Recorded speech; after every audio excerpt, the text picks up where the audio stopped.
Are you recording? Yeah, we're recording. This is fantastic. Yeah. Hey, y'all. All right. All right. Being Boss, a podcast for creative entrepreneurs from Emily Thompson and Kathleen Shannon. Welcome to episode 16, Launching and Running a Debt-Free Business. Let's go. So, yeah, we're in it. Sorry, I forgot what I was doing.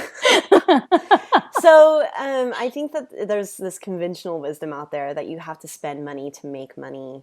And I think as much as you and I, Emily, believe in investing in ourselves and hiring talent to help us make our business totally boss, I think that there's something to be said for launching and running a debt-free business. I feel like you don't have to be spending cash to build a successful business. You don't have to be throwing money around like crazy to make money. So today I really just want to talk about how we did it with little money and no investors. Yeah. High five for us, by the way. High Do you do, five. do you do you ever just like let me get real proud for the moment. Do you ever just like sit and like look at what you've done and realize that you paid cash for all of it? Um, no, Do but you not? I don't. I don't think I think of it in the same way that I think you're like the money person, Am I? and I'm kind of more like, I guess if I start, you know what? Here's what it is. I'm a future dweller. Like, I think that there are some people that like constantly go back to the past and like rehash and even Right. regrets or what they're proud of or what they've accomplished. For me, even like once it's done, it's done. Like, I don't even get nostalgic about my wedding Right. or, like I'm just ready to move forward. I get more excited about my next vacation than I do about like reliving the Right. past. Anyway, so I think that that's what keeps me from really looking back and thinking like, oh yeah, that's awesome. Right. Well, see, and mine's not so much looking back, and maybe it's because like I have the studio, and we'll definitely be talking about like I don't know how we did it in a minute, but just the fact that there have been a couple times that I've literally like stood in the studio, and even with David a couple times, and gone, like we've done all of this on no credit. And like what that Yeah. actually means to be able to say that and having like we have multiple computers in here and like all the furniture and even like I don't know, even the things like at our house and stuff. But regardless, just there is such a great feeling that comes from knowing that you've worked your ass off so hard that you owe no one for what you've built, which I think is obviously what we're going to be talking about today, but is really such a huge accomplishment. I think it's important to just sort of note that I don't know, you can do it and it feels good to do it. So at Yeah. least give it a go. Yes. Agreed. What did you just That was really loud. What did you just do? I opened my LaCroix. Oh, good for you. Are you familiar with LaCroix? I've heard of them. I heard they taste like pee. It's sparkling water. It tastes like sparkling water. Is it? I heard they didn't taste very good. Okay, so I became addicted to sparkling water whenever I did my Whole30. Yeah? So like instead of drinking alcohol, I would drink sparkling water in a You just wine drink glass. carbonated water and call it a day? Oh, I would Kathleen. drink sparkling water in a wine glass. I love that. So yeah, that's what I did. Anyway, so I was drinking Perrier's, which I like to Right? call Perrier. You want some Perrier? Like Perrier. it? But they're kind of expensive. So then I Right? found LaCroix's Right? for a lot At your local cheaper. Publix? Yeah. We don't have Publix in Oklahoma. Oh, what do you have? So we just got a Whole Foods, Oh, high five. and people call it whole paycheck. Yep, it But is. I like to spend my whole paycheck there. Yeah. I mean, Anyway, but I get the LaCroix because it's a lot cheaper. It's like $3 for a dozen versus $3 for one fancy bottle. good. Anyway, so I'm drinking this LaCroix instead of coffee for this podcast because our last podcast with Paul Jarvis. I loved editing that podcast, by the way. Loved. You were hysterical. You were like firing on all of your cylinders and probably borrowing some of mine. Well, so today I'm drinking a LaCroix and I also meditated before. I mean, I got out the Good. sage Good. and I did some meditation. High five. I know I'm still now I'm like my heart's racing. Maybe it's just recording the podcast gets me high on life. It does me too. I always leave like really weirdly jittery, and like I always Hmm. have to like have a moment to myself after we record one of these because it kind of makes me flip my shit a little bit. It's like that vulnerability hangover, but it Yeah. feels, I don't know. So if It's any like of you, super energized. if any Kathy, of you you, energize me. you energize me. But I guess if any of you creatives get that feeling whenever you're doing something, maybe it means you're doing it right. Yeah, I guess it does. High five. I was in Okay. yoga the other day and like my leg's shaking because my leg's shaking.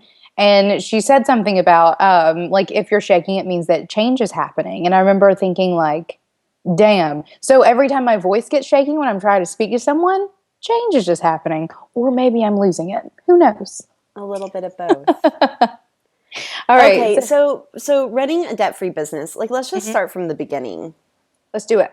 And I don't oh well, okay, I recognize here's what happened. A lot of people in our Facebook group, they're like, I need specifics. Like what did you do from the beginning that got you to where you are now? Because everything feels intangible. And I feel like we're constantly sharing our story and we're constantly sharing what we did from the beginning and trying to get as specific and detailed as possible, but they're just, I mean, one, there's not a formula. I wish there was. Make it easy. It would make it really But then easy. we'd all be super successful making lots of money.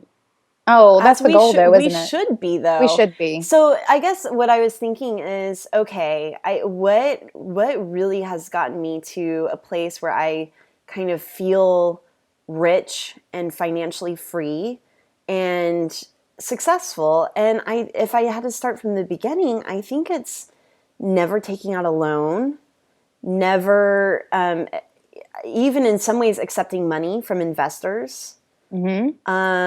never getting a credit card Yeah. and going into debt. And so if I had to go even further back, I think it comes from my just Midwest upbringing. My parents are, they both work for the state and they Hmm. have pensions and retirements and they are savers. And in high school, I remember my mom got me a credit card. I think it had a $300 limit. Hmm. And it's kind of like, okay, you can have a credit card, but it only has 300 on it. And that doesn't mean you have $300. It means that you will owe $300 if you put money on this card. Like, so just the basics of how money works, she taught me from an early age. And then I remember like one of the biggest financial decisions I ever made or felt empowered to make is going to college. And my parents Hmm. told me if I went to the University of Oklahoma, which was like pretty much in our backyard, they would pay for my tuition and they would also pay for like housing and food, that sort of thing. Or if I wanted to go somewhere like NYU, that they would help as much as they could, but that I was going to have to take out loans and go into debt and do that sort of thing. So I had this like big fat book. This is kind of, it wasn't pre-internet, but there weren't sites on the internet where you could compare schools. So I had this fat book of all the art schools and I bought it at Barnes and Noble. And I was looking through it and at the top it gives like just, you know, the basic overview of how big the school is, what kind of art programs they offer, how big their library is, and how much it costs. And I remember looking at NYU versus OU, and NYU is something like, I want to say 30,000 either a Hmm. semester or a year. 30,000 and then OU was like 3,000 a year. I mean, Yeah. literally, I think my tuition was $1,500 a semester. So it was super cheap. And I thought, you know what? I'm just going to do that. It was kind of, I don't have many regrets, like I was saying earlier. Like, I don't live in the past. Sometimes I wish Right. I had gone to like a cool, fancy school like NYU, but I have friends that are still paying off their debt, and we're in our 30s from student loans, and we're in the same place. You know, it didn't stop me from starting my own business and running my own business. So anyway, that's just to say I made the decision to go to the cheaper school, which was still great. And I graduated with no debt. So that is like huge. Like that's the first big chunk of it, is not having student loans or student debt. And I think I just carried this philosophy with me even in starting a business. So I never even thought about opening a line of credit until I was hanging out with a couple of my guy friends who also own a design agency. Shout out to Dustin and Brian. Um, because they listen to the podcast. They're in our Facebook group. Oh, high five. Yeah. Hi, guys. So anyway, one day they were mentioning, a line of credit, and we were just kind of talking shop. And I was like, wait, you can do that? So I remember going home and I was like, Tara, maybe we should open a line of credit. Not that we even need to, but there's something about like that idea of that made me think maybe that's the more legit thing to do. Like maybe going into debt is the legit thing to do. Anyway, so I'm just saying we didn't really, like, the thought never crossed my mind to take out money or to get a loan or to get investors because we just hit the ground running with launching a product that can make us money. Yeah, I think well, and I think that's a really, really smart way to do it. My beginning was a little different, hugely different. So my family is like is lower middle class and has struggled with credit their entire lives. So like as a kid, I watched my parents go into debt constantly, my entire childhood, and I saw sort of the wreck that credit could have on someone's life. And then whenever I did go to college, I did get student loans, and those are things that I'm still paying off. Like we're really close though, and like recently just paid off a whole one. So like it's something that we're still doing. But yeah, I grew up with this sort of fear of credit, and whenever I was in college, I behaved badly, I guess, with credit, and but quickly like learned the lesson, shut everything down, and have not opened a line of credit since. And David and I have even joked multiple times, like we've. And not really even joked, like I'm totally game to do it. This idea of living your entire life without ever using it, because it's possible. It's just it's not something that normal people do ever anymore. But it's something that we've sort of joked around about because we have done so much without using credit that why would we keep going? Okay, Or why wouldn't we wait, keep going? can I tell you why you need credit Sure, go for it. now?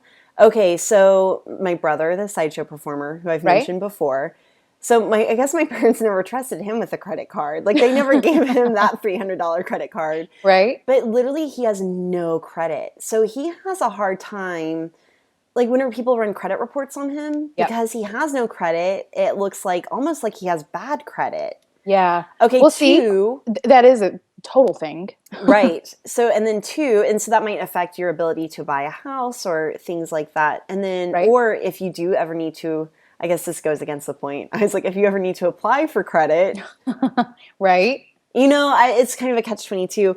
But I was also going to say another good reason is so we have a mileage plus card. And Oh, I know.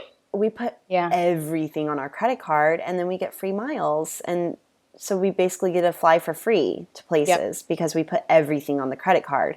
We still treat it kind of like cash because we never go into debt. We just pay it all off at the end of the month. In fact, this last week, our payment was due and it was a day late just because it fell through the cracks. I'm You've not been in charge of traveling a that. lot. I get it. I'm not in charge of that.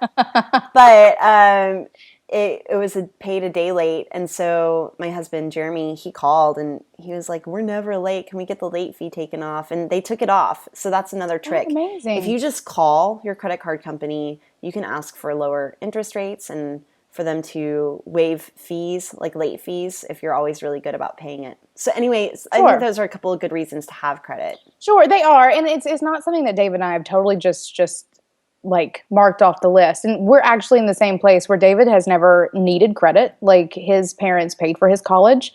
And he I don't know, he's always been a hard worker and never like needed credit cards. And now that we're old enough to actually need things like cars and houses, like he's screwed over at the moment because also just banks and how credit like lenders work these days. He's never put anything on it, so now he can't get anything put on it. So it is like credit is. I'm not here to talk about credit today, guys. That is not what I'm trying to do. The point of this is that I learned very differently about credit and really went into my business with this idea that I couldn't get it or I wouldn't get it because I at least come from a family where everyone had really crappy credit and I didn't want to fall in that line. So I just said, you know what, I'll do it without it. And so was able to build everything that I have without ever putting a penny on a credit card, without ever borrowing any money from anyone for any of my equipment or anything that I do, and is totally possible. So whether you come from a place like Kathleen with super responsible parents who do all the right things, or someone like me who just were never taught how to like correctly handle credit and building things without it, then there's hope for you either way. It's totally doable. And now I think we're going to talk about how it is that we did it, right? Are you ready for Yes, this? yeah, let's do it. Perfect. All All right, right, so so let's talk about, oh, snap, Kathleen. You want this one? Jinx, you owe me a LaCroix. No, you go, you go. All right, so let's talk about the things that we invested in, like when we started our business. So, like the first things that we put money into, because you and I talk a lot about investing in your business and how important that is. And what was your first investment, and when was it? My computer. Uh huh. And I suppose, so I was still working a day job, and I, it's hard to remember. So I had like an older laptop that I had bought while I was working my day job. That was just like my home personal computer. And then I bought a 27-inch iMac Mm-hmm. whenever I quit my job. So I can't remember how much those were back then, but I want to say it was like around 2000-ish, if Yeah. that Yeah. sounds right. Somewhere between $2,000 and $3,000. I was still using a stolen version, or not stolen, I shouldn't say that. Um, I hope that my old agency isn't listening to this, but I was still using some design software from my old agency, so my Adobe Creative Suite. mhm. Or, maybe I was even still using like a student version. I just remember it wasn't legit. Right. But then probably shortly after I got my computer, I went ahead and invested in a real version of Adobe Creative Suite, and I felt like a grown up. Yeah. But here's what I wasn't buying. And so I started as a graphic designer. I was using a Blogspot template for Mm-hmm. my website. I was using fonts that I had. Like I was hardly, for right now, every client that works with us, I'm usually buying at least one or two fonts for them so that we're using something fresh and new, even though I still have my favorites. Anyway, I was just using the fonts that I already had, which were from school. Like someone had a CD of fonts. Yeah. So probably stolen fonts. Watch like me, like watch Adobe Right. They're and totally going to like come after us, but Health also every other Industries. creative on the planet, Right. please. Like, don't piss everybody Well, they're off. locking down on it. So I remember investing in Creative Suite, and that was whenever I was freelancing. So then starting Braid, some of the first things that I invested in starting Braid, oh, I'm trying to remember. Um, well, I guess an employee. So we Hmm. hired a part-time employee probably 3 months after we started, and that felt like a huge, really big deal. We had Yeah. a friend do our website. He hooked us up. Hmm. Probably then our next big investment after that was actually hiring you to do our e-course, Right. and then hiring you again to merge our website with our e-course so everything was Yep. under one platform. Like that was a big investment, but that wasn't even until we had been in business for maybe That a was at least a year. year. Yeah. So meanwhile, we're making money. Like we're selling what we do, we're making money, and then we're able to kind of reinvest it back into the Mhm. business. That's good. I want to point out what you said about employees and about employees being an investment. Because I feel like that's something that a lot of our crowd like see employees as a cost, like it's something that's going to cost them money to have someone do something for them. That was on my list. Employees are an investment. They're something that you pay into both time and money. And if you do it well and do it right and you choose the right people, they will give back like multiple fold what you have put into them. So high five, employees are an investment. Yes, but it is a big chunk of money. The nice thing about employees, though, is that it's not a huge chunk of money at once that you would Right. pay for someone like a contractor. Yeah. What were some of the first big investments that you made? Computer was one of mine. And I remember the first big project that I got was about 2 months after I like launched freelancing. I got a web design project that was like $2,000. And literally the same week, and this is like universe just telling me what to do. my computer crashed. I had like an old like Dell desktop computer. It lost tons of baby pictures. Like it's like I literally get sick to my stomach just talking about it now. But my computer crashed, right? Like 2 days after I booked the biggest project I thought I was ever going to get at that point. And so I took that money and a little bit of savings and went and I got a 21 and a half inch iMac. I think it was like 2,300 bucks, somewhere around in there. Brought that home. I remember the day I set it up. It was like one of those like proud moments, like both in my life, because I had just graduated college. And but also like as a business, like it was my first computer and I still have it. It's still sitting right over there. It's ready to go. If anyone wants a computer, I'm selling my first iMac.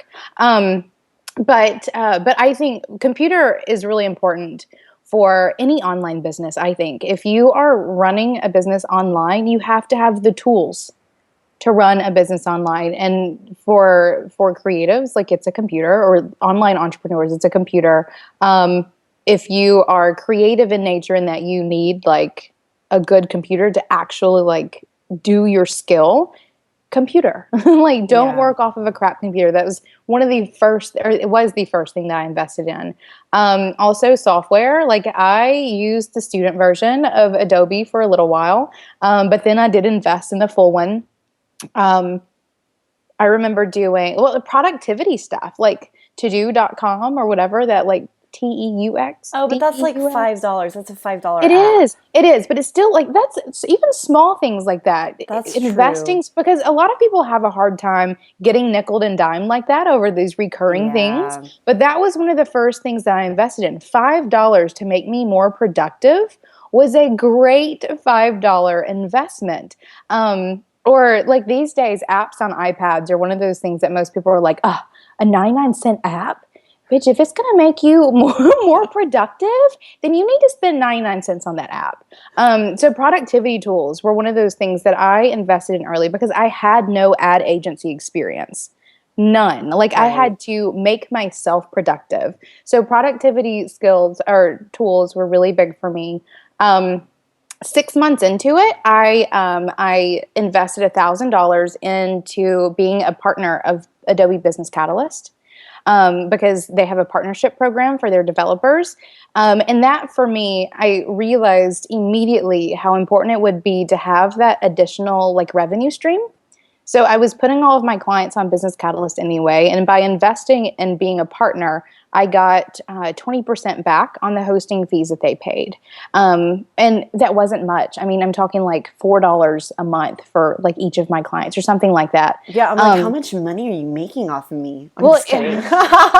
so much. I mean, like, well, I think like an e-commerce site, it's like $7 a month or something. So like, not enough to like, that's like a Happy Meal Right. or something. Like, I don't know how much Happy Meals cost, but it's very small amount of money. But in the past 5 years, I've been paid 10,000 Oh, from yeah. So Business it Cat. paid So for like, itself. yeah, I And then invested some, a thousand tenfold. dollars. Yes, I invested $1,000 5 years ago, and now it's 10,000. That's just been coming in $500 increments as it gets up. So investing in a way that you can diversify your revenue stream, do it early because it'll end up paying off in the long run. Okay, let me Also, ask you this. Is there mhm, anything that you didn't buy in the very beginning? I I probably should have invested in employees sooner. So, like, one thing that I did early on, or that Tara and I both did, we Hmm. got hired to record a brand video for one of our clients, and Hmm. we literally recorded it on our iPhones for our Right. client. When we did one for you too, Emily, You on our did. Yep. My iPhones. first brand video was done by Braid on an iPhone. Yep. So, okay, so here's the deal is that we would tell our clients who are usually in the same place that we are, like kind of scrappy and they're starting, we would say, okay, we can hire a film crew, which we were used to. We've shot commercials with six-figure budgets, so we know how to do that sort of thing. Or, so we can do this and it's going to cost a lot more money.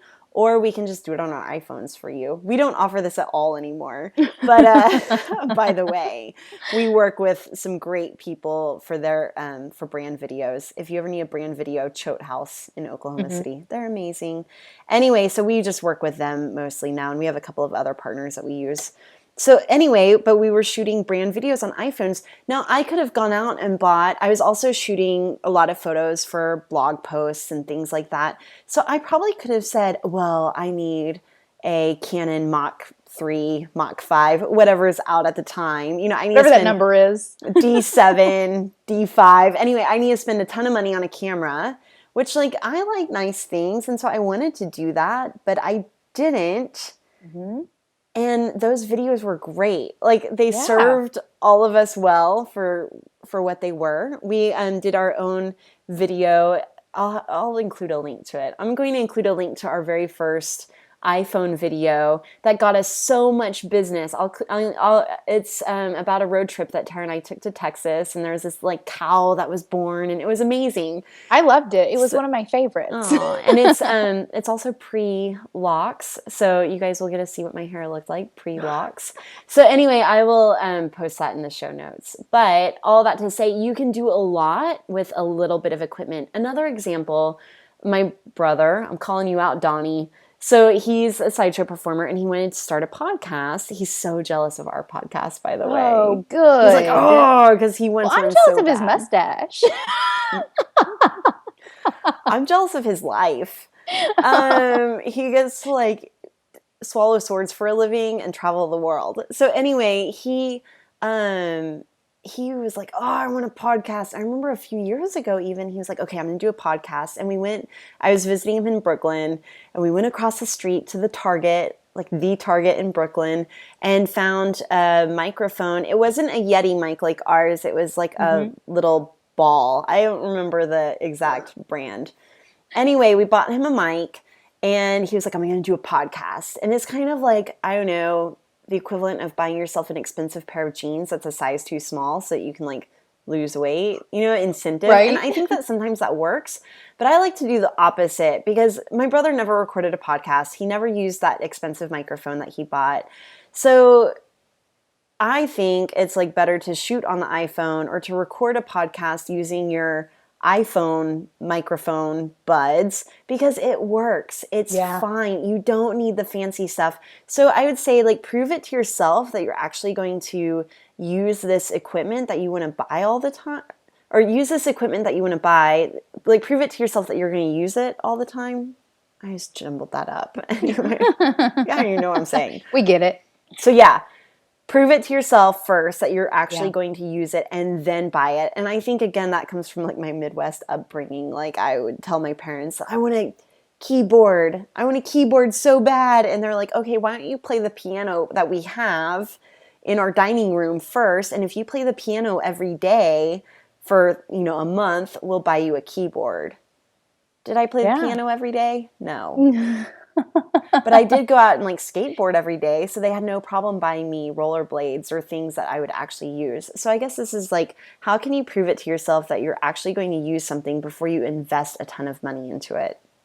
Yeah, definitely. Well, and going back, I want to talk for a second about an elephant in the room. Not really. I don't even think I used that correctly. I probably didn't. But the idea that you and I are both designers and I Yeah. develop. So, like in a lot of ways, you and I kind of have built-in skills that are amazing for building an online business. So, let's jam for half a second Yep. on how people who don't know how to design and develop what they should be spending their money on first, and at what point do you invest in designing and developing? Well, they should be spending all their money on us, of course. Duh, guys. I'm just kidding. So actually, I tell a lot of people, I say, you know what, you need to wait a year. Like, come back to me in a Yes. year. Because a lot of people are hiring us. Like, they're one of the first big investments that they make is with us. And so I think, well, one, like if someone says, I want to start a blog, can you brand it? I'm like, no, you don't need to spend thousands of dollars branding a blog. And do you even know if you like blogging?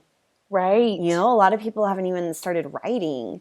So I guess like that's how I can think of it is that I started blogging first. And Mm-hmm. I was blogging on a blogger template, and then Yeah. slowly, and even though I'm a designer, I would just design myself a little header, but I still wasn't spending any money on it until like recently. So Yeah. anyway, I guess there are amazing templates out there now. I don't know how you feel about this, Emily, No, but like I agree. I even use templates. Like if we can, I started on templates. Like before I really knew how to develop as well as I can develop now. My first like web design blog was a template because in that sort of the stickler there with the difference between web design and web development is at some point I didn't develop as well as I designed. Now I think I develop better than I design, but whatever. So yes, I use templates, and I agree with you. I think that you should get something up and going first. yes. Get the experience. Figure it out exactly who it is that you want to work with, and that comes from experience, like getting something up and trying it out, and start defining and narrowing it in on what it is that you want to do and who you do it for. Start making some money and then invest Yes. because that's the key there. The key there is that neither of us ever spent any money on our business until our business made us money. Exactly. Amen. I mean, so I keep telling my clients this, and I think the problem is that a lot of my clients or potential clients have really good taste. Yes. They're smart, they have really good taste, they just don't have the skills to do it themselves. And they Right. see all these beautiful things, including my website, which I had infinite resources to do because I'm a designer. I have I have access to It's me. you. I have access to you. I mean, I paid for you, but like Right. I'm designing and then I'm bouncing it off of you because we Mhm. speak the same language. Right.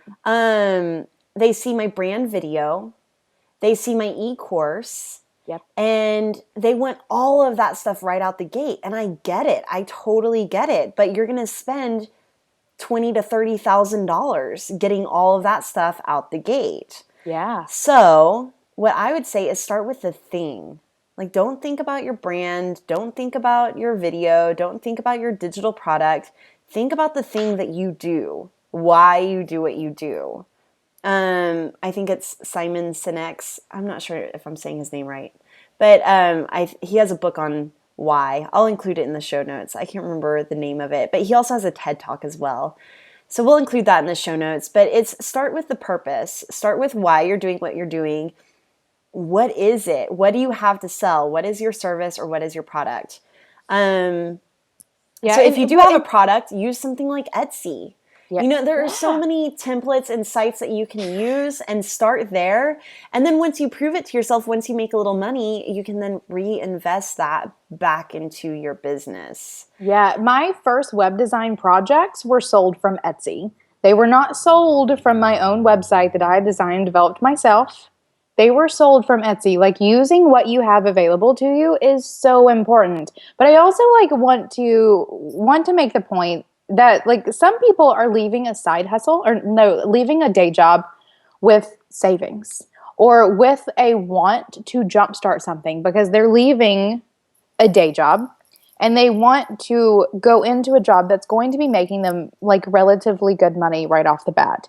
And from that, like I do want to express that because we are doing a podcast, yeah, this is a podcast, right?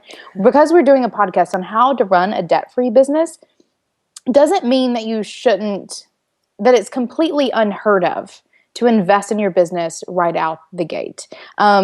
Kathleen and I are actually we're finishing up an indie boom project, but it has been launched for a while with a client of mine who came to me not really wanting or not knowing, excuse me, not knowing exactly what it is that she wanted to do, but she was able to invest in her business with money that I mean, guessing she already had. I don't even know, but regardless, she was able to invest in the services that we offer right out the gate, and in 9 months has built a business that took me 3 years to build.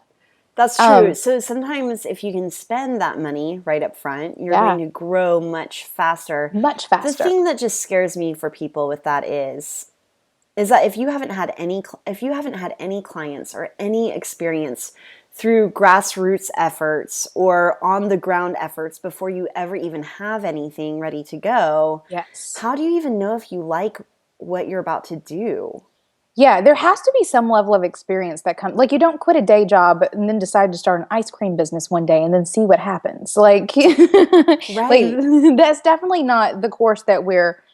So it's like you would have the day job, you would have your KitchenAid mixer with your ice cream attachment, and you would probably Yes. start with one batch of ice cream, Yes. right? And then that's really good. And then slowly you're like, okay, you know what? I'm gonna make a leap. I'm going to buy a food truck because that's cheaper than a restaurant.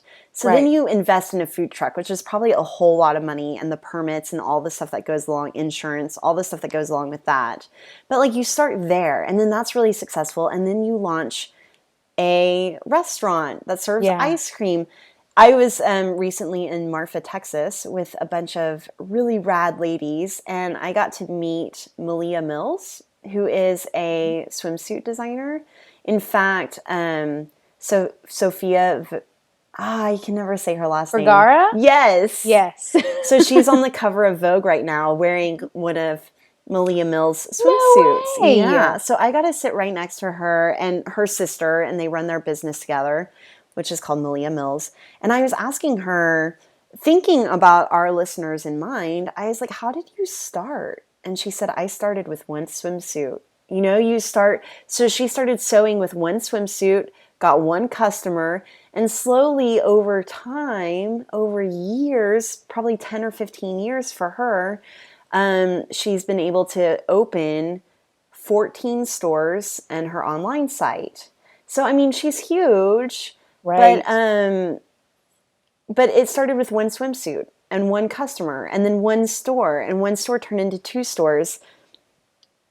So I guess I'm just trying to say, like, start small and then build your way Yes. up. As far as investing in branding and a web design from the get-go, yeah, a lot of our clients, like, we are their first big investment. Mm-hmm. I think it's important for sure, but I also think that there are ways to do it yourself for a while. Yeah. It can be a costly mistake. Like if you invest, okay, here's the deal. Like, let's say you want to invest in branding, but you're not quite ready. I would say spend $100 on a template, like on a good template, and you're just typing your name out and it's just kind of clean. It's good enough rather than spending $3,000 or, you know, maybe even like $1,000 on a designer who you kind of feel like meh about, but they're the cheaper option. That's still $1,000. Instead, spend like 100, save your money until you can spend the 6,000 or whatever it costs to get the real deal or to get the person that you really want doing the job to do the job. I don't think that, like me personally, I don't think I made any really costly mistakes in my business, but I've had a lot of friends spend a lot of money on website development, Mm-hmm. and Oh, I it hasn't know. been, you know, maybe it was not clean code or whatever, and then someone else has to go in and clean it up for a lot more money. Um, Yeah, those sorts of investments can be scary, and I think that's one of those things when you are an online entrepreneur, like you're doing business online, you have to learn how to like see quality work in the tools that you'll be using, because that's exactly what you should be investing in, like as you go along. It's tools. Like that's all it is. And like you wouldn't hire a plumber and then let him walk away if your sink is still dripping. And so like being able to tell those things, whether it be web development or branding, I don't know we're just going to talk about ourselves all day today. Or let's say that you are wanting to invest a lot of money in getting like in production of a product or something. I have heard nightmare stories of people who have the chance to buy up, I don't know, a whole bunch of a product that they have designed or developed in some way, and then they're stuck with crap tons of inventory. okay, Um, this is a good example because you and I are going through this right now. yeah, So we we want are. to create product for our Being Boss listeners. And so we're thinking about mugs and some notebooks and maybe some Mhm. t-shirts, all these things. So Emily and I have been talking about it, and I've been talking to my printer about it. And I was saying, okay, how do we do this? Like, are we printing on demand? that's not incredibly efficient because basically you're printing one thing at a time, so it costs a lot more money Mm-hmm. to do that. So I thought, what if we did a pre-sale, like a Yeah. subscription where people are really paying to support the podcast, but kind of as a thank you, they get a mug or they get these notebooks. And then we can do a pre-sale, like so we do an entire campaign Mm-hmm. around this thing, and then we're just printing what has been ordered. So that Yeah. way we're not left with a bunch of inventory. I know that that doesn't work for people whose business is specifically product, but Right. Well, it maybe there's a doesn't. way to gauge interest and see what's going to sell and what's not before Yeah, you there place are your tons of order. ways to do that. Well, I don't know so much about product. I do have a little bit of experience. Jessica Swift, if anyone knows her, she's a cool chick. And I met her whenever she decided to design rain boots. And she put them on Kickstarter, and that was how she did it. She had this great idea to design like really cool, but also like with inspirational messages, rain boots, and but didn't want to spend like 10 grand or whatever to like order these rain boots from China. So, God, 3 years ago, I guess she did a Kickstarter and was like, I think one of the earlier like cool creative Kickstarter campaigns, and did it, and then was able to get her product. So instead of investing tons of money on this dream, she gauged interest by doing a Kickstarter campaign. It was funded. She was able to order them. And then she designed rain boots, and they were all over the country, which is way cool. I think there's also, I don't remember where I was going with that. There was a number two. I don't know. I'm going to have to cut that one out. There was another example of doing product too. Regardless, there are ways to work the system. Like there are ways if you need something, plan it out, tell the universe, and then in some way it will come to. Actually, Jessica's story is a perfect example of this, because she wanted to do rainbows, and then this guy on LinkedIn found her, who like had relationships in China that could help like the manufacturing connections that she needed, and it just ended up sort of snowballing for her. So I think that whenever you are planning to create, oh, I remember what it was. Oh, it was about service or informational products. That's what it was.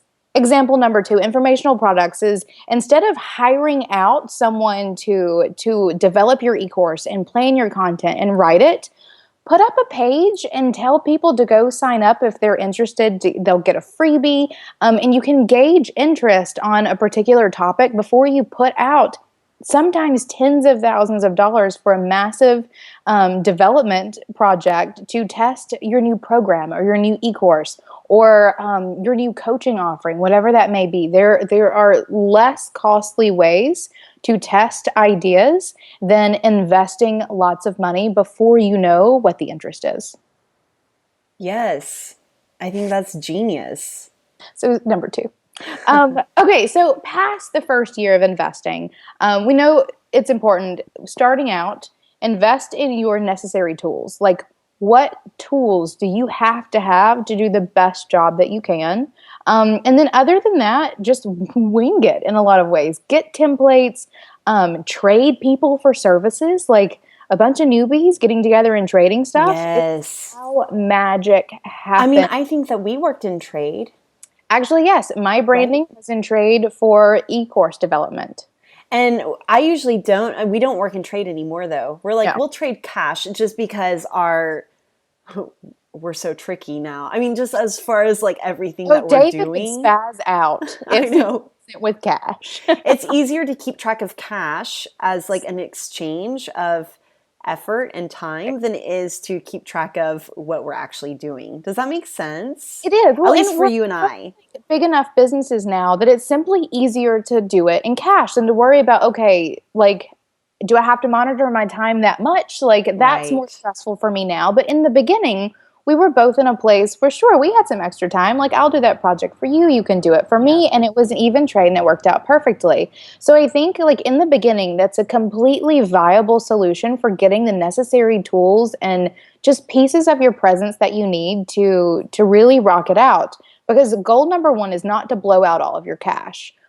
goal number one is to get experience and start getting clients because Yeah, to then make you'll some start, cash. I know, because then you'll start making the cash that you can use to actually invest in other things in the future. So, a year in, Kathleen, what did you invest in?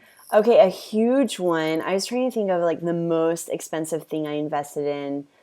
There's a few things that I can think of. One was a brand video, and that was a little more self-indulgent, I guess. Like I wanted this thing. Yeah. So I invested some good money in that. And then another huge thing that I invested in that felt riskier was my Martha Beck coaching training. And Right. that was $7,000. And I Yeah. remember going to Tara and being like, and my husband, I have to like ask both of them for permission. I don't have to ask them for permission, but Yes. tell them that I want to do this thing. And I said, I want to do Martha Beck coaching training. I will pay for it myself. Like Braid Creative doesn't have to pay for it. And my sister was like, no, we'll pay for it. Like this, because I think it can help our business. We didn't even quite know how it was going to help our business, but it has. So that was huge. And it, more than anything, what I paid for there was the confidence to be able to coach other creatives and know that I had some proper training under my belt and that I had some tools in my belt that I could really use and draw on to help these people. I made my money back in like 3 months on that one.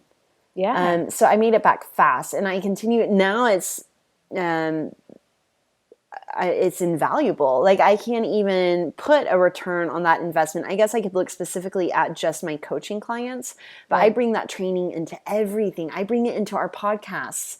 I bring it into the Facebook group. I bring it into my branding and consulting Hmm. clients. I bring it into everything. And then after that, the most recent big investment that I made that also felt scary was hiring a content coach. So Yeah. our friend Erica Midkiff, Who's cool um, shit, by the way. She's amazing. she's great. So we had actually done her branding. I find this too. I usually end up hiring my clients, not all of them, of course, but Right. I hire a lot of my clients just because once I take them through the braid method, I believe in them. I'm like, Yeah. yes, like I need this. So we took her through the braid method, did her branding, and then we decided that we wanted to consolidate our e-courses. So we have 3 of them. It is a lot of content. And Yeah. we also wanted to bring in some of the best of our blog posts and the best of our newsletters into Hmm. that e-course. And so we hired her, and um, it was a good chunk of money to like have her consolidate all that stuff. Now that we're in the thick of it, we're almost done. We're going to be launching this new e-course in June. Is June? that right? That's what's on my timeline, Kathleen. So You tell I me. know we're launching it in June. And now, I mean, we've probably been working on this for what, almost 6 months now. Or Oh, by the time that we easy launch, it'll six be months. 6 months Yeah. that we've been working on consolidating this. And I'm like, you couldn't pay me enough. Like I feel like I owe Erica my firstborn child. Bye, Fox. Yeah. Erica, I'm FedExing Fox over to you. Yeah, we'll put holes in the box. Don't you fret. Oh. No, that is Okay. So anyway, that was a big investment, and I'm not seeing any return on that yet because we're not selling our e-courses yet. So again, it feels like a riskier kind of like yeah. Soon. It'll be launched yeah. soon, and then you will begin seeing that return.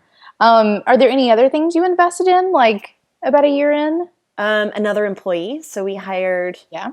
Okay, so we hired my best friend Liz, who I worked with in advertising, Liz and is one of my favorite people, by the way. I just need oh, to throw that out there. I love her Liz so Love. much. I love her so much. So she's already my best friend. She's quitting her job in advertising. And I told Tara, I said, we can't afford to not hire her. And so, yeah, Liz. And we continue to invest in her. Like I Yeah. try and hook her up with a raise as much as I can all the time. Yeah, Liz is So, fantastic. She was a very good investment. I think I say that all the time. Every mm, time I have a meeting with Liz, I'm like gushing over how amazing she is. So employees was one of mine too. Like about a year, yeah, a year in, definitely. And then just sort of growing from there. Employees was big. Networking events. Oh yeah, conferences. Yeah, conferences and And I would like say like that feels like a frivolous investment it feels like it, but it's because not. you're traveling. And so for me, buying a plane ticket was always equated with vacation. So I Right. always felt almost bad. Yeah. Well, Just you now have I do. gotten over it, but I always see a return on conferences and networking events because I always end up getting jobs or opportunities from it. I mean, we met at one, and that was actually, I think that was the first big networking event that I ever Me invested in, too. and has proven, obviously, to be one of the best things I ever invested in. So networking events, I think, is super important. I think that that's a good thing for a year in. I think a year in, you should be like focusing on gaining that experience and getting clients and like really figuring out what it is that you want to do. And then beyond that, like start growing your reach by doing networking events. Or like courses, things like making sure that you have some badass like social media strategy under your belt. Like learn the ropes of actually running the business side of things once you know what your business is doing, I guess. Yeah. Um, I think it comes back to like crunching the numbers, mhm. which we've talked about before in some of our other money episodes, but like just looking at what's going in, what's going out.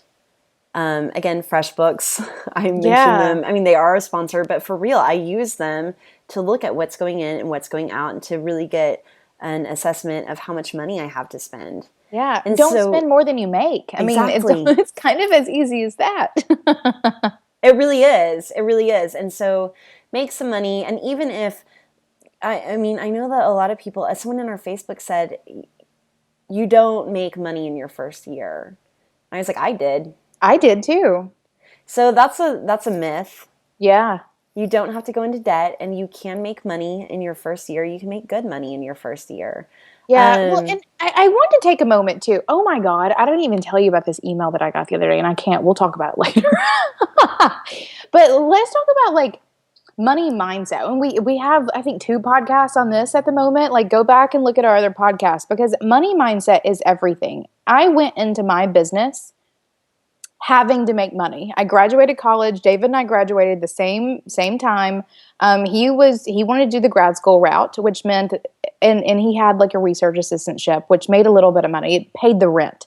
His job paid the rent, period. So I knew that I had to do everything else. And because of that, I hustled my ass off and I made money my first year. So I didn't go into this with this idea of you have to make money or have money to make money. I didn't even think of that. Like that was so far from my like thinking space that never came up and it never stopped me from hustling because I think a lot of people use that idea you have to have money to make money as an excuse to not go work your ass off to make some money so you can spend it to make more money.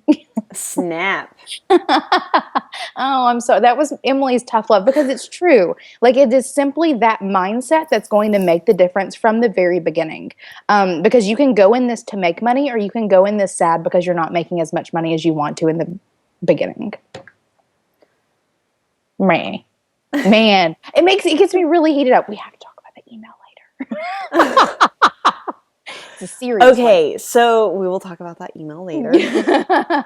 Now I'm curious. I'm sure all of our YouTube listeners are curious I know, too. I know. Good job, YouTubers. But okay, I also really invested and had a lot of fun investing a lot of money in my workspace about a Oh, year right. Yeah. because I worked from like, oh man, for a little while I had one of those wire racks like in the basement of our house in the mountains that I worked off of. And like my computer, if you touched it, it probably would have fallen over because it was a wire rack. And about a year into it, I went to IKEA and went on a shopping spree. Mm-hmm. And it was so much fun to be able to a year in, not immediately. Like that was not something where I was like, I'm going to start a business, so I need a new desk. It was, I'm going to start a business, I'm going to work from what I have. And then a year in, I took the money that I had made and I went and invested in a nice, comfortable workspace and a chair that I still have. It's still sitting right here. Sometimes I still use it for fun. But doing workspace, like investing in a workspace and enjoying doing it. You worked your butt off for that money. So go like buy some things that you want and need. But then that just made me more productive because then I had a workspace that allowed me to work productively. Yeah. I am I've spent some money on some fun things that were not investments at all. Like they're Yeah. just straight up fun. Well, see, and fun is an investment. Yeah. But like but I didn't do it until I had the money. You know, so again it goes back to whatever, having the It money to does. do it. Um okay, so running a debt-free business, again, I think that it also comes down to doing the thing. Like what is the thing that you're doing?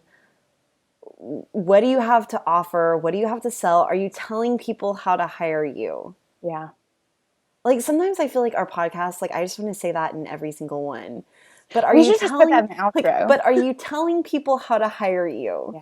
Because sometimes that's all it takes. You know, so let's even look back at some of our guests. Elise and Scott from Hey Sweet Pea. Hmm. Elise hadn't even started a business yet and just kind of like threw the idea out on Twitter. She told people how to hire her. Yeah. Or she said, would you be interested in hiring me Right. if it's kind of like whenever you want to ask a boy out and you're like, if I asked you out, would you say yes? You know, you're not even asking, you're asking, You're asking if you can ask? yeah, you're asking if you can ask. So remind people how to hire you and have something to offer, like have something to Yes. sell. So I think that that's a huge part of it too. And then you're making money and then you can spend money. Yeah. It's is it that it is that I think easy. it's I think it's as easy. If you have a different situation or other circumstances, I would love to hear from you on FreshBooks. We have over 1,000 members in our FreshBooks. FreshBooks? I'm Oh, sorry. FreshBooks. Blah, blah, blah. Cut that out. If you have a different situation or a different circumstance whenever it comes to spending money and making money and investing a lot of money or going into debt from the beginning, and that's worked for you, I would love to hear from you on our Yeah. Facebook group. So we'll leave a link to our Facebook group on the show notes. But right now we have over 1,000 members, and there's such good conversation happening in there. So, in fact, before we did this episode, I asked our Facebook members what were some of the things that they invested in from the beginning whenever they launched their business. I asked them if it was a worthwhile investment, what they would have done differently, and if there's anything they didn't invest money in that cost them in the long run. So a lot of people responded with software and technology, the same things that we talked about. Mm-hmm. I know that as photographers especially, so one of our Facebook members, she said, in my industry, there's a lot of investment gear. She does videos and photography, all the gear. I don't impulse upgrade cameras, but there's a point where your gear is getting in the way of you actually making what you want to make. And so that's the thing, is that she waited until her skills had surpassed her gear and then she leveled up. Someone else said, let's see, the best decision so far that also took a year to reap the benefits of was purchasing quality business cards. So like you can go to Yeah. moo.com and get really nice business cards. They even have where you can design it in the software there. So getting quality business cards and joining my local chapter of AIGA. Oh Through yeah. that, I've been able to network with local creatives, found my next job, and some of my tribe. And that came from Erica in our Facebook group. Yeah, I did the same thing. I guess about a year in, I joined a chamber of commerce, like just to sort of like start some of that networking stuff because we had just moved to the town in the mountains. I think investing in those networking things, which not even just events, but your local things, can be huge, huge, Yeah. huge. So good, invest in those things. Yes. One other person said, Ashley said, investing in branding, logo design, and web design is always, always worth the investment. And trying to cut corners will waste money in the long run. Just save Yeah, up and do it right the first time. amen to that. So we weren't wrong for talking about ourselves and what we do being like a good initial first investment, but we're not the only ones who do it. There are a lot of people who do design and branding and web Hmm. development. So yeah, I agree. But I don't think that that should hold you back from doing the thing. Right now. So you can still do the thing while you're saving up for that brand. So anyway, it was really cool hearing from our Facebook members all the things that they invested in as well. Now, I do want to talk a little bit. We don't have a whole lot of time. We have a few minutes. This is Okay. important. Okay. I want to talk about like being boss, for example, as a side hustle that we're not making any money on. Right. We're also not investing very much money in it. Like, well, we're Okay, so paying what for we're hosting. paying, yeah, we're paying for hosting. We're paying for when we did our own branding and development. So we were Yep. lucky there, I Yep. suppose, that we got. I'm still editing them. You're So still editing them. there's no investments, or we're not paying anyone to do anything. Well, we pay our assistants. So We do. Your assistant helps us manage our emails, and my Yes. assistant helps us with our show notes. Yep. And we're paying them, but it's out of our own. Like Braid Creative is paying for my assistant, and Indie Right. Shopography is paying for your assistant. So it's still not being boss. Right. Um, And really, like when you think about that, I'm doing that as an Indie Shopography employee, needing to hand that off exactly. so that I can do my client work. Like that's Exactly. not just saying I'm going to hire you for being boss because I'm too lazy to do this shit myself. It's because I have client work to do. Right. You have work to do that's actually making you money. Right. So anyway, I just like even approaching this as a business that we're setting up, like I think that I'm approaching this much more as that like if we didn't have the skills that we had, we would be in debt right now. Right. So either Well, and one, even this then, we podcast probably wouldn't have done it. Exactly. I was going to say one, this podcast wouldn't exist. Right. But two, like I'm about to maybe start another project with someone where I know for the first year it won't make money. You know, because everything that we make we'll be putting back into the business. And I feel like that's what being boss is right now. Everything that we make from sponsorships or membership drives, it's going back into the podcast to grow this thing. And but even knowing what we know now, like, and being deep enough into each of our businesses that we have the capital to invest in making being boss awesome, we also know that we don't have to put money into being boss for it to be awesome. Exactly. Which I think is such an important thing to think about. Like, if you have the skills and you have the content and you have the want, which is if you legitimately have the want to do something, you don't need the money. You simply need to do it and the money will come. I think that's a good place to end. I agree. Well, really quickly though, I want to know what kind of things that you're investing in now. Okay, so I'm about to hire a lawyer. Ooh. Yeah. So things like protecting our intellectual property, trademarking, copywriting. I haven't done any of that. Operating agreements. So even for us, Emily, like we don't even have we're not legit yet. Nope. So like getting that set up. So it's gotten to a place where now 4 years into my business, I finally need a lawyer. Yep. Because I'm wanting to do other partnerships and figuring out how all those agreements work. I need help with it.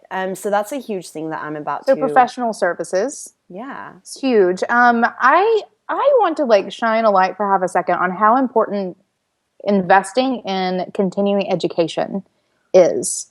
So courses and coaches and consultants and mentors, like whatever it is that you need to invest in to continue learning so that you can continue like up-leveling yourself and your business. What e-course are you taking? What course or coaching are you doing right now?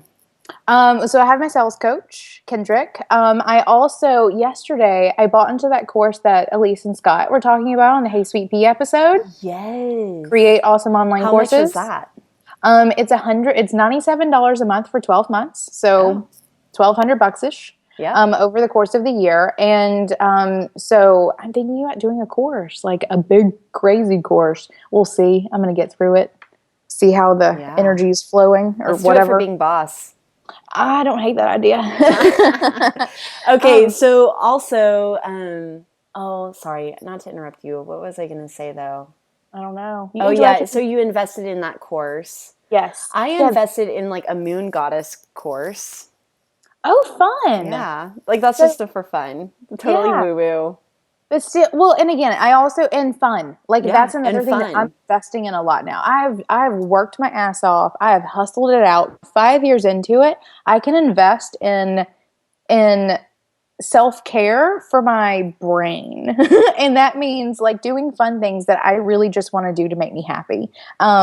So you can get out like once you have your computer Yeah. or your tech, like the pieces of the puzzle that are necessary for building a business.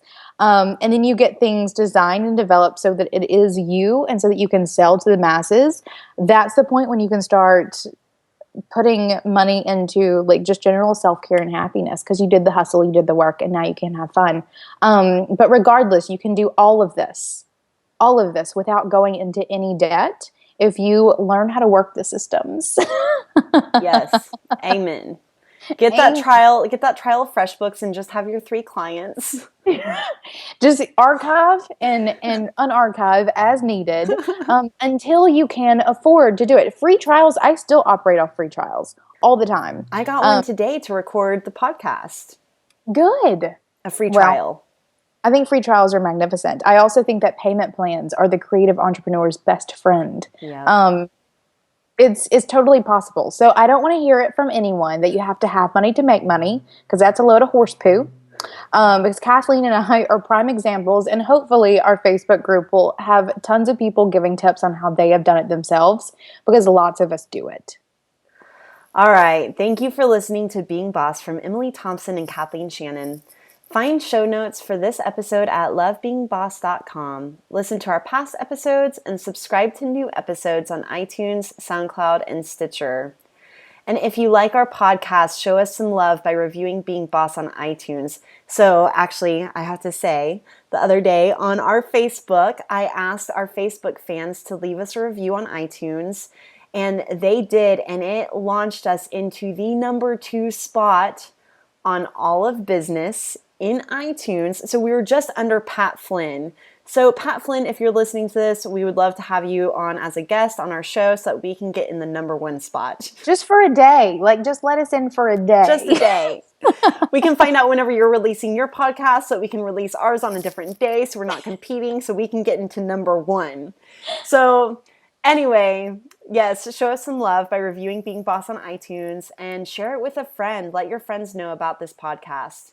Do the work, be boss, and we'll see you next week.